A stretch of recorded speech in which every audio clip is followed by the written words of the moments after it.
Alright guys, so today I'm going to show you how to create a new list on RocketResponder. Now what you're going to do is you're going to click on Manage Lists on the left hand menu.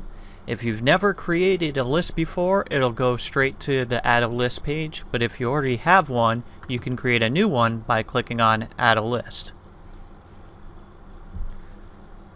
There's a few things that you want to think about before you create the list. The list name is what subscribers will see when they click on the unsubscribe or modify subscription page. So you want to have it somewhat descriptive, but it also needs to have meaning to you. So, it could be anything you want. Having your brand name in it is a good idea, so that way if somebody clicks on modify or unsubscribe, they see, oh, your brand name, and unsubscribe, and then they'll go, oh, I recognize this now. I should have not done that, and then they can click resubscribe easily. So let's do, just for the sake of doing a test, showing how to create a list. The next one is the list permalink. This is a little bit less important. The only reason that it's here really is for some types of integrations. They're going to ask for the permalink, and so that's the code you're going to give them. Now, every list in our system has to have a unique code, so just make something up, no spaces. It should somewhat reflect the list, but it could be really anything. Like you could just go bleh if you really wanted to, but I prefer to use text that makes sense. The from name, that should either be your name or it should be your brand name, because this is what people are going to see in their inbox on the from field, and so it's crucial that it's something they recognize. Now, people have this mistake of saying support or admin or something like that, and you know what? I get tons of emails. When I see something from support or admin, I go spam. When I see from my person's name, even if it's somebody I don't recognize, my brain automatically goes, hey, this is a legit email. And so that's a trick you can use. I use my own name in a lot of my lists. If it's from RocketResponder, we'll say RocketResponder. You can do, again, anything here, but it should be along with your brand. It's all about having that brand, so that way when your email gets delivered, the receiver sees the brand, understands who it's from, and then opens it. Because if they don't know who it's from, they're going to mark it as spam, or they're not going to open it, they'll delete it, whatever. So for this case, I'm just going to do Tim Linden. From email, same thing. It's got to be an existing valid email address because, well, two reasons. One, if a customer replies, you want to follow up with them. That's a very hot lead that's ready to take action, so you got to be there for them. If you use a fake email or no reply or bounce or whatever, then you're missing out on a big opportunity. And the second reason is occasionally you will get people who will reply saying unsubscribe.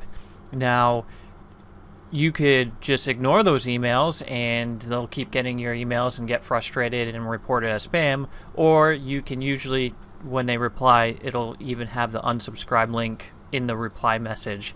And I know it sounds funny, but a lot of people these days don't believe unsubscribe links will actually unsubscribe them. So if somebody ever replies unsubscribe, just remove them from your list right away, and that will make sure your list is very active, and the email providers, they all see whether people wanted to unsubscribe or not, and that directly relates to your reputation as a sender. Now, above and below confirmation link, when somebody subscribes to your link or to your list, we send them an email saying, hey, click here to confirm that you wanted to subscribe. It's very simple. This text goes above it, so I usually say, hi name, thank you for subscribing.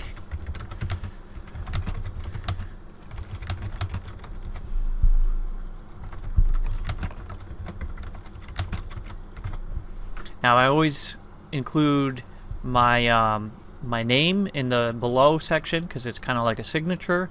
Above, see how I put hi and then the name field? If they put in their name when they subscribed, it'll fill their name in. That personalizes it. But notice I don't put a comma here. Oops, wrong button. If I put a comma there and they never actually put their name in, then when they get the email, it'll say hi space comma, and it just looks weird. So I personally just put hi space the name variable and leave it and say thanks for subscribing. Quickly click this link. And you know, a lot of people think people won't confirm their subscription, but you got to remember, especially if it's for a small business, when you subscribe to a small business, it's because you genuinely want to get that info.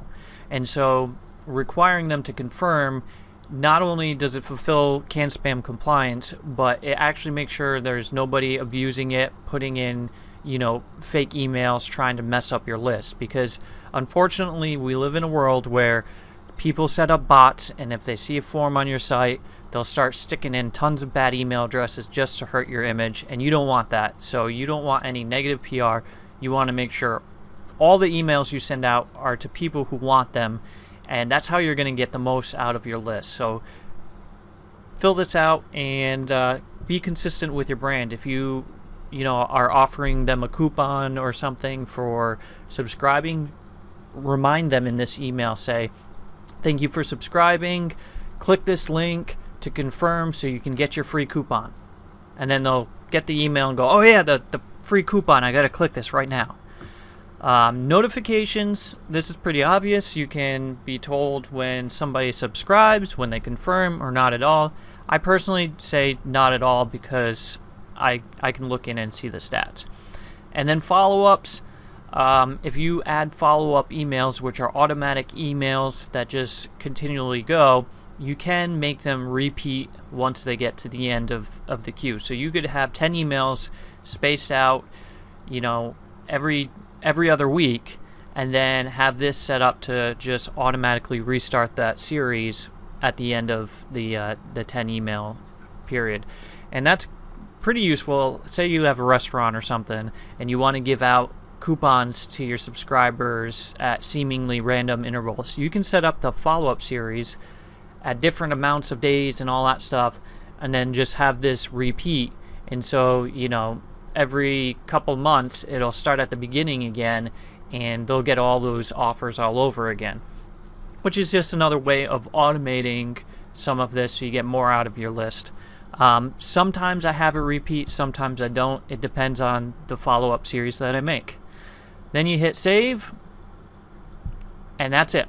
That's all you got to do to create a list.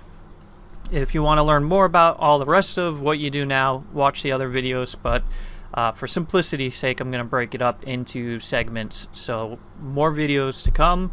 Check them out in the video tutorial section.